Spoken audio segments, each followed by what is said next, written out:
ஒரு கட்சி ஒரு வேட்பாளரை என்று தேர்தல் அறிவிக்கப்படும் தெரிகிறதுக்கு முன்னாடியே ஒரு வருடத்துக்கு முன்னாடியே வேட்பாளர் அறிவிக்கிறோம். மக்களோடு மக்களாக எல்லா பிரச்சனையிலும் முன்னின்று போராடுவது எதற்கு? தேர்தலில் வெல்றதுக்கு தானே. சீமானவர்களுக்கு கள அரசியல் தெரியலன்னு சொல்றாங்க. கள அரசியல் தெரியாம இத்தனை ஆண்டுகளாக கட்சியை 15 ஆண்டுகளாக ஒரு கட்சியை நடத்தி செல்ல முடியுமா? நாம் தமிழர் கட்சி இத்தனை பேர் போனதுனால நீங்கள் 8% வாக்குல இருந்து 6% வாங்கிட்டீங்க, 4 குறைஞ்சிட்டீங்க. அதுக்கு காரணம் இத்தனை கேடர்ஸ் வெளில போயிட்டாங்க, இத்தனை பேர் கட்சியை விட்டு வெளில போயிட்டாங்க. நீங்க கேட்க கேள்விக்கு நான் பதில் சொல்லலாம். இன்னைக்கு விஜய்னு ஒருத்தர் உள்ள வந்திருக்காரு.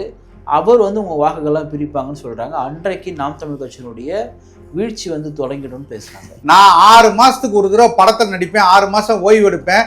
அதே ஸ்ட்ராட்டஜியோட இன்னைக்கு ஒரு அரசியல் கட்சி ஆரம்பிச்சு எப்பயாவது ஒரு தடவை மக்கள்கிட்ட வெளியில தின்று ஏதாவது 4 கருத்தை சொல்லிட்டு போய் படத்துக்குவேன், இல்லை சினிமா ஷூட்டிங் போயிடுவேன். ஆனால் நேரடியாக நான் 2026 வந்தோன்னே எல்லா மக்களும் எனக்கு வாக்கு போட்டுருவாங்க. விஜய் அவர்கள் வந்தால் வெற்றி நிச்சயம். அவர் ஒரு மாற்று சக்தியாக உருவெடுத்து வந்துட்டார். அவர் திமுக, அதிமுக, நாம் தமிழர் எல்லாத்தையும் கூட வென்று வருவார்னு ஒரு கற்பனை கோட்டையை கட்டுறீங்களா அந்த ஊடகங்கள், அது சுக்குநூறாக 2024 உடையும். நீங்க காத்திருந்து பாருங்க. சொல்றேன், நாம் தமிழரை விட தாவேக்கா நிச்சயமா அதிகமான வாக்குகளை எடுப்பாங்க. ஏன்னா அதுக்கான வாய்ப்புகள் அவங்களுக்கு அதிகமா இருக்கு. இங்க கமல் அவர்களும் ஆதாரம் நீங்க ஒரு ஊடகவியலாளரா பேசுறீங்க. அதனால தான் சொல்றேன் பிரதாப், நீங்க ஒரு ஊடகவியலாளரா பேசுறீங்க. கமல் அவர்கள் இல்ல யதார்த்தத்தை பேசணும். யதார்த்தம்னா டேட்டாவோட பேசணும். சொல்லுவாங்க, எங்களுக்கு 36 லட்சம் வாக்குகள் வாங்கி இருக்கான்னு என்னால சொல்ல முடியும். 16% ஈரோடு இடைத்தேர்தலில் வாக்கு போட்டிருக்காங்க. எனக்கு ப்ரூவன் ரெக்கார்ட், நான் பேச முடியும். விஜய் அவர்கள் பேச முடியுமா? 4 கேடர்ஸ் பேர் சொல்லுங்க, எந்த இடத்துல நிப்பாங்க, விஜய் எந்த இடத்துல நிப்பாரு, எவ்வளவு வாக்கு? ஆதவர்ஜுனா, புஷியானது, நிர்மல்குமார், 4 பேர் சொல்லிட்டேன். நிர்மல்குமார் யாருக்குமே வெளியில தெரியாதுங்க, உங்களுக்கு மட்டும்தான் தெரியும். அவர் சரியா? புஷியானதுங்கிறவரை மக்கள்கிட்ட யாருக்குமே தெரியாது. விஜய்னு ஒருத்தர் தான் தெரியும். ஆதவர்ஜுனாவை தெரிஞ்சவங்க எல்லாம் அப்பர் மிடில் கிளாஸ். நீங்க ஊடகங்கள் மட்டும்தான் அவர் தெரியும். நீங்க இந்த ஊரை விட்டு தூத்துக்குடி தாண்டி போயிட்டு இந்த மூஞ்சியை காமிச்சா யாருக்குமே தெரியாது. கமல் அவர்களையும் விஜய் அவர்களையும் ஒரே தரசுல வைக்கிறதே முதல்ல ஏற்படுது கிடையாது. ஐயோ, நான் இன்னும் பின்னாடி கொண்டு போறேன்.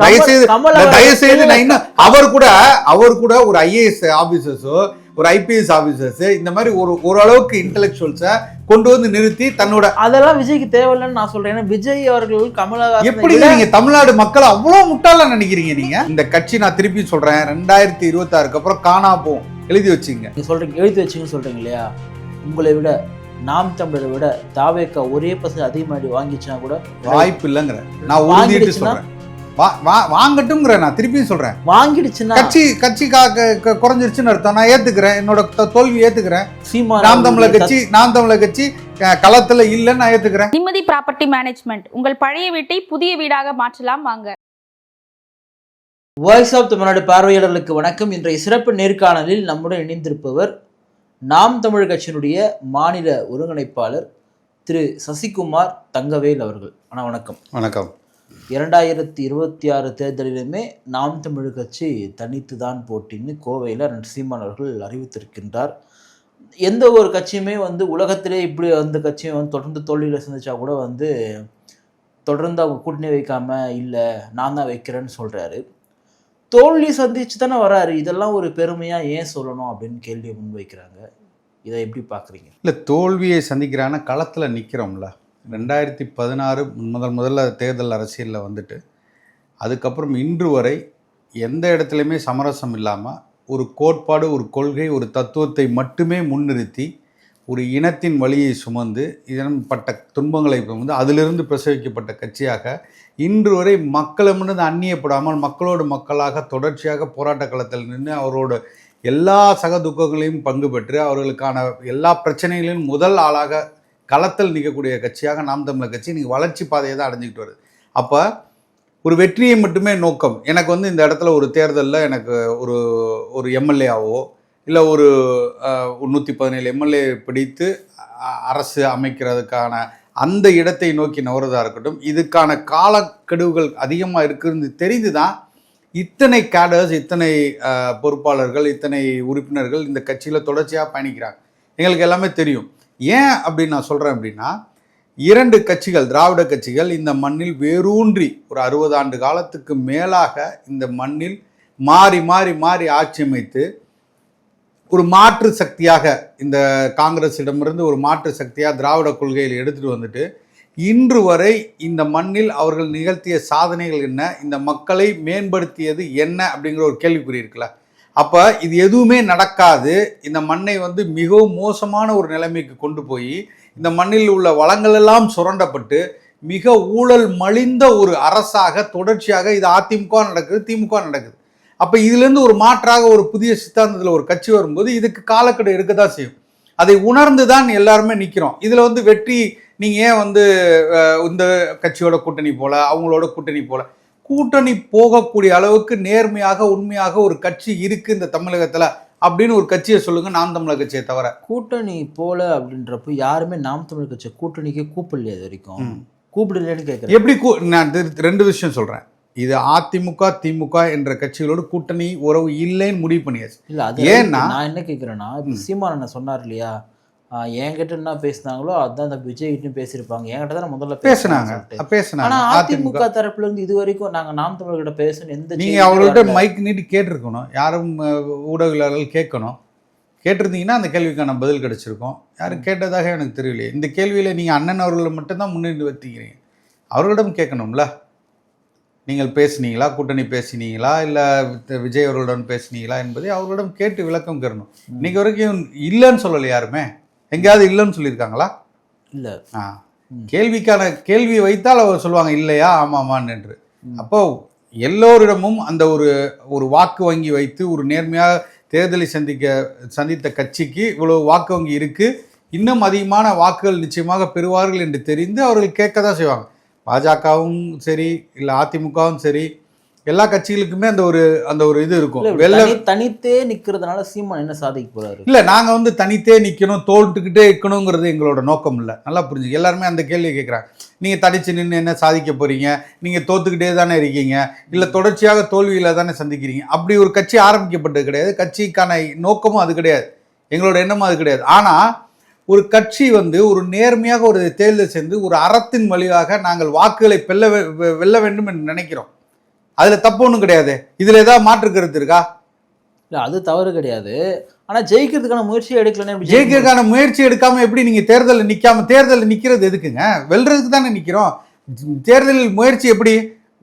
ஒரு கட்சி ஒரு வேட்பாளரை என்று தேர்தல் அறிவிக்கப்படுதுன்னு தெரிகிறதுக்கு முன்னாடியே 1 வருடத்துக்கு முன்னாடியே வேட்பாளர் அறிவிக்கிறோம். அப்போ எங்களுக்கு நோக்கம் இல்லாமல் அறிவிக்கிறோம். மக்களோடு மக்களாக எல்லா பிரச்சனையிலும் முன்னின்று போராடுவது எதற்கு? தேர்தலில் வெல்றதுக்கு தானே. சீமானவர்கள் கள அரசியல் தெரியலன்னு சொல்றாங்க. கள அரசியல் தெரியாம நீங்க கள அரசியல் தெரியாம இத்தனை ஆண்டுகளாக கட்சியை 15 ஆண்டுகளாக ஒரு கட்சியை நடத்தி செல்ல முடியுமா? யாருடனும் போய் சேராம நீங்க யோசிச்சு பாருங்க. விடுதலை சிறுத்தைகள், இதே மதிமுக, இதே தேமுதிக எத்தனை சமரசங்கள் செய்து கொண்டு இன்னைக்கு கட்சி காணாம போயிருச்சு. அவங்களுக்கு கள அரசியல் தெரியுதா? எங்களுக்கு தெரியுதா? இன்னைக்கு கட்சியோட கேடர்ஸ் எந்த கட்சியில இருக்கானே தெரியாம வச்சிருக்காங்க. எதுக்கு மதிமுகன்னு ஒரு கட்சி? திமுகவின் அங்கமாக இருக்கக்கூடியதுக்கு எதுக்கு நீங்க இன்னொரு கட்சி பேர் வச்சிருக்கீங்க? எல்லா கொள்கையிலும் சமரசம் ஆயிட்டீங்க, அவங்களோட கூட பயணிக்கிறீங்க, எந்த இதுக்கும் எதிர்ப்பு தெரிவிக்கல. நீங்க பேசாம திமுக இருக்கலாமே. உங்களுக்கு எதுக்கு ஒரு கட்சி? உங்களுக்கு எதுக்கு ஒரு தலைமை?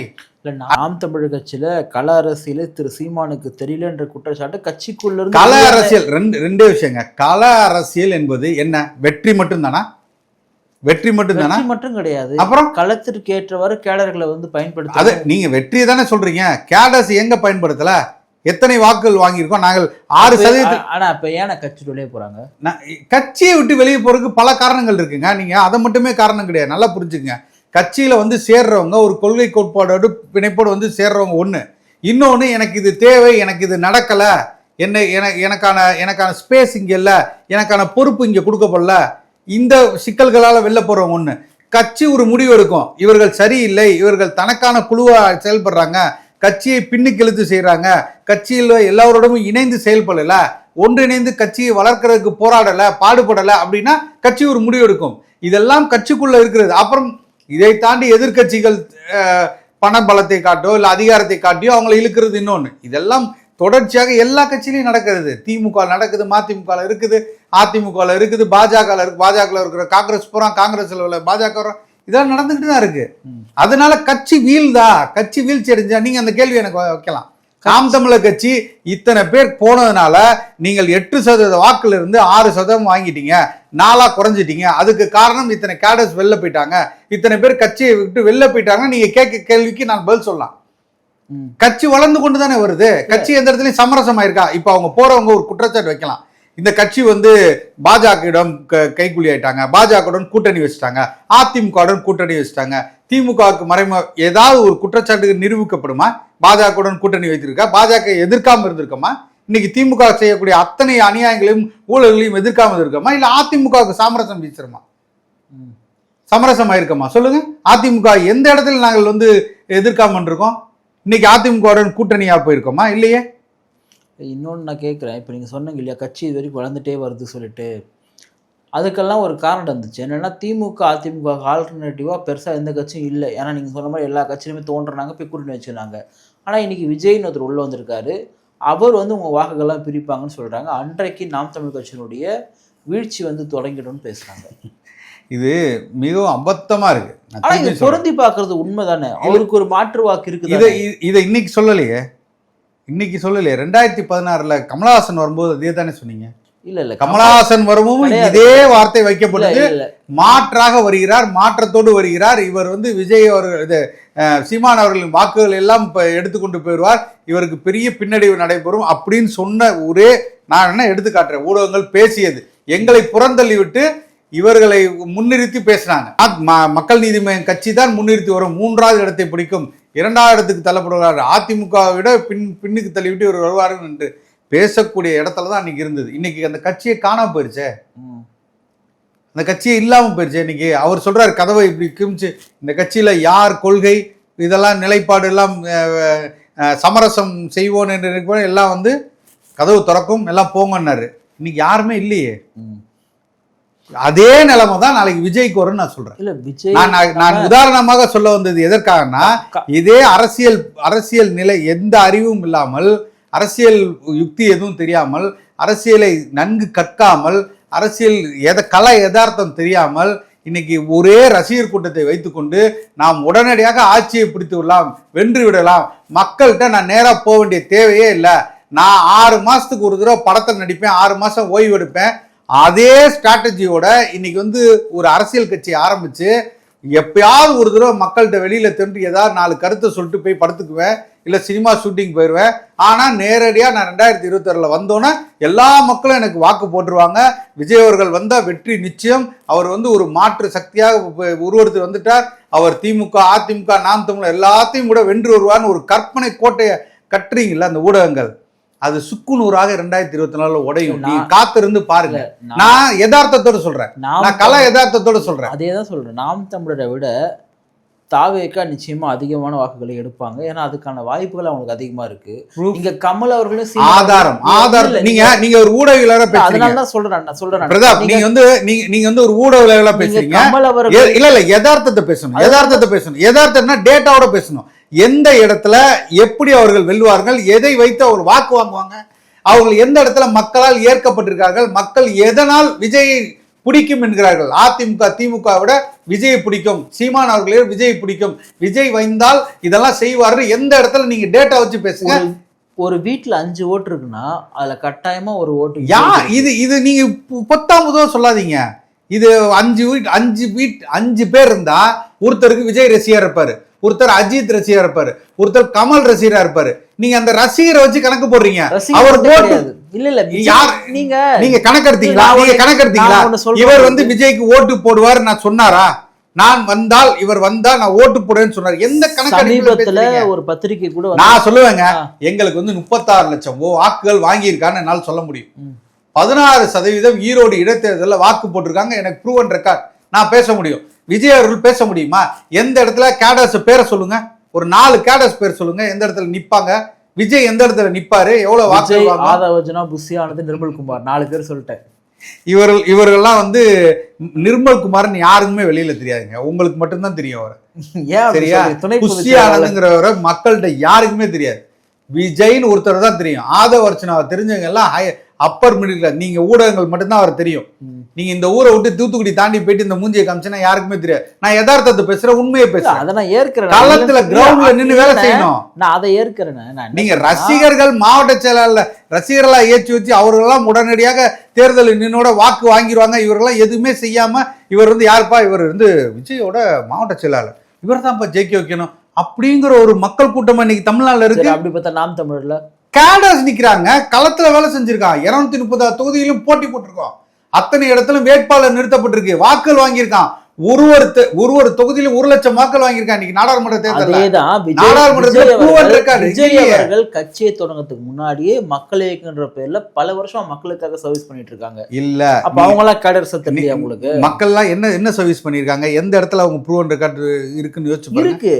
நான் திருப்பி சொல்றேன், ஒரு சில இடத்துக்கு புதுக்கோட்டையிலே சொல்றேன். புதுக்கோட்டையிலே ஒரு கேலர் இருக்காரு, பர்வேஷன் பேரு. அவர் கவுன்சிலரா ஜெயிச்சிருக்காரு, சரிங்களா?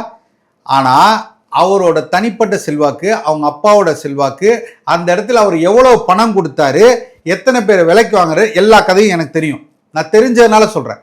இன்னைக்கும் அவர் போனாருன்னா 200 ரூபா கொடுத்து, பைக்ல போறவனுக்கு 200 ரூபா, கார்ல பின்னாடி வரவனுக்கு பெட்ரோல் டீசல் போட்டு கொடுத்து கூட்டத்தை கூட்டிட்டு போய் நிக்கிற ஆள் அவரு. இல்லண்ணே, நான் ஒண்ணு சொல்றேன், நீங்க கமல் அவர்களையும் விஜய் அவர்களையும் ஒரே தரசுல வைக்கிறதே முதல்ல ஏற்படுது கிடையாது. ஐயோ, நான் இன்னும் பின்னாடி கொண்டு போறேன். தயவுசெய்து நான் இன்னும் அவர் கூட ஒரு IAS ஆபீசர்ஸோ ஒரு IPS ஆபீசர்ஸ் இந்த மாதிரி ஓரளவுக்கு இன்டெலெக்சுவல்ஸை கொண்டு வந்து நிறுத்தி தன்னோட அதெல்லாம் விஜய்க்கு தேவையில்லைன்னு நான் சொல்றேன். ஏன்னா விஜய் அவர்கள் கமலஹாசன் எப்படி நீங்க தமிழ்நாடு மக்கள் அவ்வளவு முட்டாள நினைக்கிறீங்க? நீங்க ஒரு விஜய் உடனே அரசியலுக்கு வந்துட்டாருன்னா மக்கள் எல்லாம் புரிஞ்சுக்கிட்டு இவருக்கு அரசியல் புரிவு இருக்கு, இவர் நல்லாட்சி கொடுத்துருவாரு நம்பி மக்கள் ஓட்டு போடுவாங்க. ஏன் ஓட்டு போட்டாங்க? ஸ்டாலின் ஏன் ஓட்டு போட்டாங்க? கட்சி கட்டமைப்புங்க, கட்சி கொள்கை கட்டமைப்பு, திராவிடங்கிற சித்தாந்தத்தை அது ஏற்குது எதிர்க்குது, அது வேற. 60 ஆண்டு காலத்துக்கு மேல இந்த கட்சியோட இயக்கம் உள்ள கட்டமைப்பு இருக்கு, கிரவுண்ட் லெவல்ல இருக்கு. அவன் தெரிந்தோ தெரியாமலோ அந்த இருக்கிற பக்கத்துல இருக்கிற நல்லவன் கெட்டவன் அவன் வாழ்ந்திருக்கான் அந்த கட்சியை வச்சு. அவனுக்கு நல்லது செஞ்சாலும் நான் சொல்லல, அந்த கட்சியை வச்சு வாழ்ந்தவர்கள் பல குடும்பம் இருக்கு, பல தலைமுறை இருக்கு. அவனால அந்த கட்சியை விட்டு போக முடியல. அவன் சொல்றான்ல, வாழ்ந்தாலும் செத்தாலும் உதயசூரியன் தான் சில பேர் சொல்றான்ல, அந்த அளவுக்கு அவன் கட்டமைப்பு உருவாக்கி வச்சிருக்கான். அதனால அவனால சாலிடா 30% வாக்குகள் வாங்கி தைரியமா சொல்றாங்கன்னா அதனாலதான். நீங்க விஜய் அவர்கள் தான் நிகழ்கால எம்ஜிஆர்ன்றதை மறந்துட்டு பேசிட்டு இருக்கீங்க. ஐயோ, நான் என்ன சொல்றேன், உண்மையில சொல்றேன், ரொம்ப ரொம்ப இதா இருக்கு. எனக்கு விஜய் பிடிக்குங்க. நான் விஜயை எதிர்க்கிறேன் அப்படிலாம் கிடையாது. எனக்கு விஜய் படம் பிடிக்கும், படத்தை பார்ப்பேன், ரசிப்பேன், அவ்வளவுதான், சரிங்களா? என் பையன் பார்ப்பான், அம்மா பார்ப்பான், இதெல்லாம் வேற. களம்னு ஒன்று இருக்குல்ல, கிரவுண்ட் இருக்குல்ல, அவர் அரசியல் மாற்றணும், அவர் தான் அரசியல் தூய்மை பண்ணா அவர் அதுக்கான அடிப்படை கொள்கை கோட்பாடே தப்பா இருக்கே.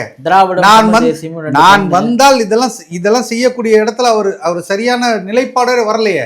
அவர் வெல்லணும், நான் எது கூட வேணாலும் கூட்டமைப்பு போட்டுக்குவேன், யாரு கூட வேணாலும் மிக்ஸ் ஆகிக்குவேன், என் தலைவர் வந்தா வெற்றி படம் தான் கொடுக்கணும். இது ஒரு படம் நடிக்கிற மாதிரி இருக்கு. ஒரு இசையமைப்பாளர், ஒரு டைரக்டரு, ஒரு ப்ரொடியூசரு, காசு கொடுக்க ஒரு ஆளு, அதே மாதிரி தான் இருக்கு. ஸ்ட்ராட்டஜிஸ்ட் இங்க காசு போடுறதுக்கு ஒரு ஆளு, இவர் நடிச்சு கொடுத்துட்டு ஒரு நாள் ஒரு ஷூட்டிங் முடிச்சுட்டு போயிடுவாரு. 6 மாசம் கழிச்சு திருப்பி வருவாரு. இந்த கட்சி நான் திருப்பி சொல்றேன், 2026 அப்புறம் காணா போகும், எழுதி வச்சுங்க. ஒருத்தரும் இருக்க மாட்டாங்க. உங்களை விட கட்சி நான் இன்னொன்னு கேட்க, நீங்க சொல்றீங்க எழுதி வச்சுங்கன்னு சொல்றீங்க இல்லையா? உங்களை விட நாம் தமிழரை விட தாவேக்கா ஒரே % அதிகமாடி வாங்கிச்சுன்னா கூட வாய்ப்பு இல்லைங்கிற நான் உறுதிட்டு சொல்றேன். வாங்கட்டும்ங்கிற நான் திருப்பியும் சொல்றேன். வாங்கிடுச்சுன்னா கட்சி குறைஞ்சிருச்சுன்னு அர்த்தம். நான் ஏத்துக்கிறேன், என்னோட தோல்வி ஏத்துக்கிறேன். நாம் தமிழர் கட்சி களத்துல இல்லைன்னு நான் ஏத்துக்கிறேன். விஜய் அவர்கள் அதை வீழ்த்திட்டாரு, நம்ம ஒத்துக்கிறேன், உறுதியா ஏத்துக்கிறேன். தனித்து நின்னு காட்டட்டும் தலைவனுங்கிற. தனிச்சு தான் நிக்க போறாங்க. அதான் நான் சொல்றேன், நீங்க தனிச்சு நிக்கட்டுங்கிற. இப்ப ஏன் தேடுறாங்க? இவர் வருவாரா, அவர் வருவாரா, இவர் கூட போகுமா, அவர் கூட என்னங்க ஒரு எம்ஜிஆருங்கிறீங்க, இந்த கால எம்ஜிஆருங்கிறீங்க, அந்த காலத்து எம்ஜிஆர் கூட இல்ல, இந்த காலத்து எம்ஜிஆருங்கிறீங்க. இந்த கால எம்ஜிஆர் அப்படி வெளியில நின்னா ஓட்டு போட்டுருவாங்களே. கேரளால இருந்து வருவாங்க, ஆந்திரால இருந்து வருவாங்க, வர்றவங்க எல்லாம் இங்க ஓட்டு போட்டுருவாங்க. என்ன ஒரு யதார்த்த கலை நிறவருமே தெரியாம நீங்களும் இந்த மாயைக்குள்ள உழுவுறதுதான் எனக்கு ரொம்ப வருத்தமா இருக்கு. இப்படி உசுப்பேத்தி அவங்க எல்லாம் ஏத்தி விட்டுட்டு பூத்ல எப்படி நிக்கிறது, என்ன வேலை பாக்குறது, திமுக அதிமுக என்ற மாமலைங்கள் இருக்காங்க. நான் பார்த்திருக்கோம். அதனாலதான் சொல்றேன் நான், DMK AIADMK பிறகாக booth level work பண்ணக்கூடிய ஒரே கட்சி தாவேக்கா தான். நாம் தமிழர் ஒர்க் பண்ணலையே.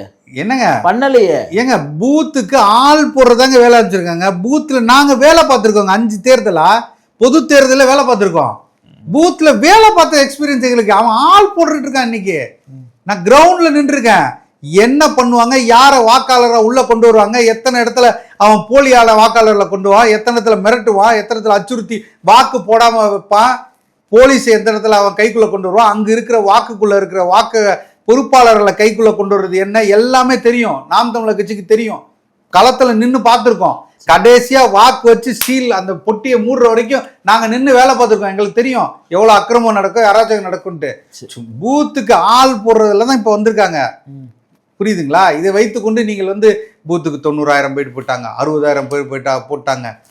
அதெல்லாம் அங்கே அதை பார்க்க தான் போகிறோம். நாங்கள் 2026 தேர்தலில் நாங்கள் பார்க்குறோம். சரி, விவசாய சின்னம் இல்லாமையே அங்கீகரிக்கப்பட்ட கட்சின்றத நாம் தமிழர் கட்சி பெற்றுட்டீங்க.